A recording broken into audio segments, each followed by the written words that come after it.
Happy Wednesday, family. Ladies and gentlemen, welcome to another installment here of Transformation Greatness, along with SBN, the Small Business Network podcast. And just so super excited that now we're on day 3 of the hypnotherapy mini-series. And so for all those that have been attending, thank you so much for tuning in. I definitely appreciate it. I appreciate your comments, your inquiries.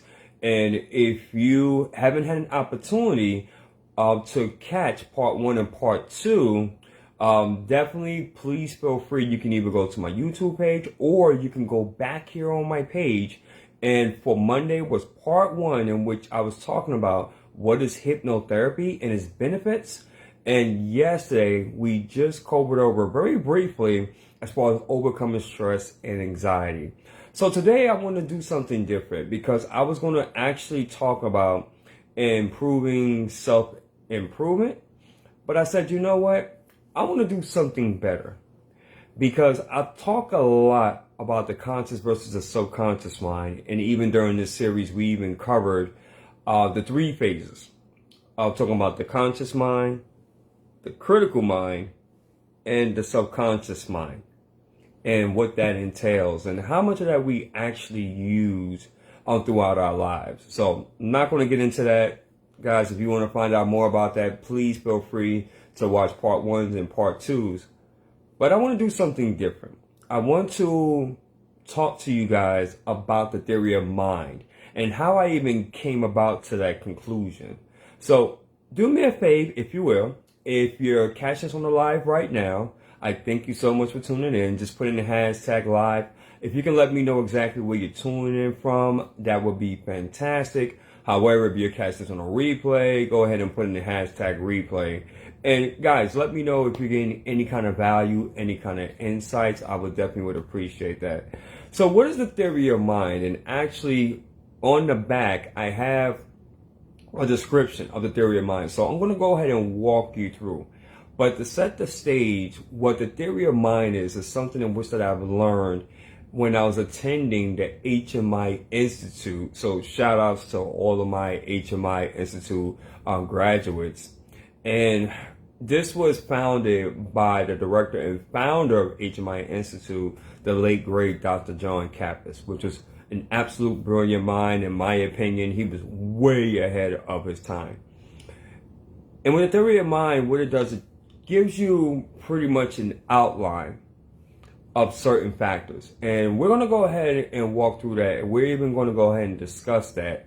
And of course, as I'm walking you through, if you guys have any questions or any inquiries afterwards, by all means, please feel free to send me a message and we can have a quick discussion around that, because I'm just so passionate about this series. And for all those that may not know who I am, maybe catch me for the first time, just super quick here, and then we're going to jump into the lesson. My name is Shawn White, and I am the founder and creator of Transformation Greatness, which is all about motivating, encouraging, and inspiring the masses. And with that, I have become a speaker. In addition, as being a coach, some consider me as being like a life coach or an inspiration coach, as well as a hypnotherapist practitioner. I am the partner and CEO of the Small Business Network, which this is the Small Business Network podcast, but I'm a radio and TV personality in that organization. And I wear many other different titles as well, if you will, right? So with that being said, let's go ahead now. I'm going to turn my camera around, and we're actually going to talk about, we're going to talk about the theory of mind. So if you can just give me a second here, we're going to flip this camera around here, and whoop. And we're going to turn around. Ooh, I love that picture as well. The lion. Yes. Okay. So I'll turn this around. So here we go, guys. So the theory of mind, this is how hypnosis works with the conscious and subconscious mind. If you've been following as far as the series, you know, as I mentioned, the conscious mind, which is basically, it controls our reasoning, our logic, our decision making. This is the way that we analyze and process information, and our willpower. The critical mind, as I did mention before, is actually the filter. That is something in which that pretty much we really start developing that from the ages of 7 through 14, mostly as far as through with puberty. Some may argue it may be later in life, but just for the sake of this teaching, we're going to leave it right there. And the subconscious mind, which is about 88%, some will argue about a little bit higher than 90s, but for the most part, it's the most dominant part of our mind. And this is where we also build like knowns and associations as well. With the subconscious mind, guys, as you see that P right there, that's called the primitive mind. That is something in which that we, each and every single human being, we actually have. So I want you to think about the caveman days, and I want you to think about, and this is all going to tie in, I want you to think about the caveman days, right, with the Fred Flintstones and the Warmers. Anytime they come across like a dinosaur or a T-Rex or whatever have you, there's something that's built in our mechanisms which is called a fight or flight response. What does that mean? In this scenario, say for instance with the caveman, right, they're coming across a T-Rex or a dinosaur. They have an option. At that point, they can either fight, right, they can get like a club or a rock, and they can go into survival mode and start fighting in order to fight off that dinosaur or T-Rex. Or there's a flight mode in which that, again, the same scenario, they can see that same dinosaur or T-Rex Rex, right, and just lay down and play dead and hope as far as that particular dinosaur will actually just leave them alone. That's something that each and every single last one of us have within us. Anytime we reach like a certain height of danger or anxiety or stress, that fight or flight mechanisms actually kicks into us. So that's something that is very, that is very indoctrinated in us as human beings. Now, I want you to catch this, guys. Okay, I want you to pay attention to that critical mind in age 0, because this is very important. So from the time that we're born up until about 7, I would say 8 years old, this is where we're very suggestible. That means that we take in everything, guys, everything as absolute truth, and we start develop our programming. I want you to think about from 0 to 7 or 0 to 8. This is where we're basically learning everything, right? We're more so in discovery phase. Everything which that we're learning from our parents, you know, our caretakers, those that's close with us, things that we're learning, that we're watching on TV, or in this instance with the kids, social media, everything we're taking as absolute truth. We haven't developed the ability to either accept or reject because of the fact our minds are still pure and innocent. Now, I also want you to focus on the plus and the minuses. We're going to touch a little bit more basis on that. That's known as the knowns and associations. So if we're going with the pluses, and like I mentioned, sometimes when we take in positive information and experience, guys, that can either be a positive or, in this instance, like a negative.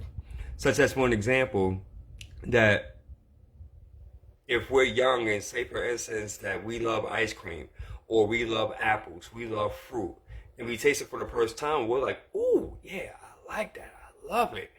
As opposed if we eat like liver or cheese or maybe something that it's not good to us, then we say, I don't like that. So this is where we develop our likes and dislikes. So that's also associated as being for known associations. And we deem that as supposed to be absolute truth. Now, these associations in which we're talking about, the knowns, it makes up 88%, which is called the subconscious mind. You heard me guys talk about that, which is really our mind power. And now as we get older, remember, like I said, from 0 to 8, so I would say more so from 9 to 14, 9 to 16, around puberty time, this is where we start forming that area, as you see in the middle, called the critical mind. I like to call it the gatekeeper, right? So with that, with the critical mind, it acts like a filter and a protection from the knowns or associations. So I'm going to basically flip this around. And there's a little bit more as far as the theory of mind, but I just want to go ahead and make sure that you guys understand that. So with the critical mind, it's from the ages of 9 to 16. So with the knowns and associations that we spoke about, such as that we like ice cream, we like cake, we like that person, we like that person, right? We like certain events or sequences. Our critical mind, which is in the middle, is a safeguard. So not only is our subconscious mind that is keeping us safe, thus that's the reason why those that may have experienced like a certain level of hurt or pain or traumatic events, the subconscious mind is designed, even though that is there, right? That memory is there, right? But the critical mind is using that safeguard. So in an instance that it wants to keep you safe. Our subconscious mind is designed to keep us safe. That's the reason why, and I use this example prior, that anytime as far as that, for an example, if a person wants to speak, and I find this a lot, right? I find this a lot with individuals, that they want to be able to do a live stream. They want to be able to speak on stage. They want to be able to do a presentation because they like it. They know they have a sense of purpose and value. They know they have something to say. However, because due to a bad experience or traumatic experience, now it's housed in the subconscious mind. And the subconscious mind, it brings that memory back up because remember, what did I say? It's designed to keep you safe. So now that emotion along with that memory, it magnifies and it intensifies to the point that it says, Shawn, you don't want to do that, my friend. Do you remember when? And now those pictures and images come out so vividly to the point that it freezes a person. Or how about this? How many of you have said, well, man, you know what? I would love to be on TV and radio, right? I have so much talent. I know as far as, I have a message.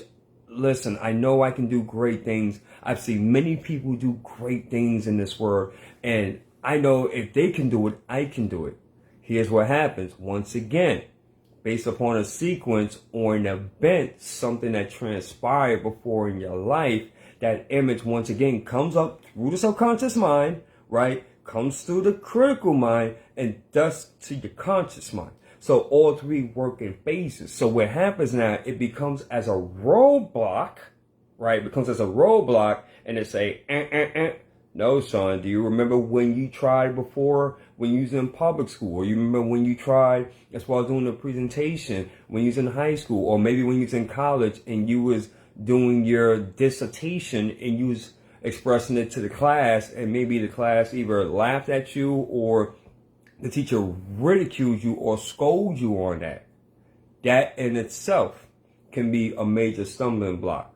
So, very, very important, guys, with the knowns and associations, as I mentioned, as far as with the subconscious mind. This is what happens, and this is why the theory of mind is so important, because when you understand as far as how that works with the fight or flight response, with the primitive mind, which is going to be our subconscious mind, with as far as the conscious mind, which is only about 10 to 12%, in which everything in which that you're hearing me saying right now, you are processing that information to see, A, does it make sense? B, and that you're following along. And so you're analyzing, you're being critical, you're critiquing, you are making a decision on whether you want to continue listening to me, right, or watch something else. The logic part is working as of right now. However, the reason why a lot of people are not successful in where they're at is because the subconscious mind, the old patterns and behaviors constantly come up because, again, those images, those habits and routines constantly comes up and resurface. This is the reason why rewiring your brain is so important and why with hypnotherapy, it's very, very powerful. Let me say this. Hypnotherapy in terms of with the theory of mind, and I just want to go ahead and express that to you, but also too, I want to go ahead and harp on this point again. Hypnotherapy can most certainly help in terms of fear of public speaking, in terms of confidence, in terms of motivation, test taking. I already said public speaking, right? Also creative writing, stop smoking, weight loss, fear of flying, fear of elevators, fear of death. It has over 155 ways, and probably even more counting now, in which how hypnotherapy can help. Didn't say will help, but can help. And the reason why I say can is because if we decide to work together, it is a two-way street, meaning that you as being a client have to be open-minded and willing enough as far as to learn more on how this can help with your presenting issue, and thus be open and suggestible in terms of doing the techniques and doing the home play that I will give you afterwards. Notice I said home play, not homework. So that would be required of you. Me, as being the therapist or hypnotherapist, I will provide you as far as with the safe space. So I would be your therapist. I would be your counselor, your coach, your motivator. Everything all rolled into one. And that's why hypnotherapy, when provided with the correct individual, can provide lasting results. Now, of course, and this, let me make this disclaimer as well. Based upon as far as on what your presenting issue is, I want to say this, that if you have any kind of medical issues or anything that may be concerning, please consult with your with your doctor or physician. Very, very, very, very important. I don't want to dismiss that, because when you're doing this type of work, it's dealing with your mind and body and spirit as well, and there will be neural pathways that will be created, and your your physical side and your physiology, right, will in fact be changed as well over the course of time. So I wanted to put that disclaimer out there, guys, but in all, I wanted to make this brief. We just touched on the theory of mind. If you're interested and you want to know more about that, by all means, please feel free as far as to reach out to me. And even as an added bonus for all those, if you decide to do a consultation with me and you stick around for the whole entire presentation during the consultation, we'll go ahead and do something very, very special and very nice, courtesy of the Small Business Network. We will even incorporate for you a restaurant gift card. And that is something which that a lot of individuals, they have been appreciative of. They've been taking full advantage of that. And that would be just for you, even just having a conversation with me and allowing for me to do a consultation, even seeing as far as if I can help. Because quite frankly, everyone in which I have a conversation with, when we do a one-on-one, not everybody that I can help. Not everybody I can help, right? But the ones that I can, I do the best that I can to provide the level of service. And more importantly, what's important for you is the results in which that you're looking for. But again, it is a two-way street. Hypnosis is not something in which that you can force upon someone. Absolutely not. That is unlawful and very unethic. And if you're doing that out there, I don't know, but if you are, stop, because you can get sued for that, and you can lose your practice for that as well. So hypnotherapy is definitely a great modality. It's all about the client's well-being, and it's really about, by the end of the day, teaching them to become better versions of themselves, but providing with tools and techniques and resources to help them as far as for mentally, spiritually, even financially as well, depending upon what the presenting issue is. So, ladies and gentlemen, that's all the time that I have. I appreciate each and every single last one of you. If you have found value in this, by all means, please feel free to comment.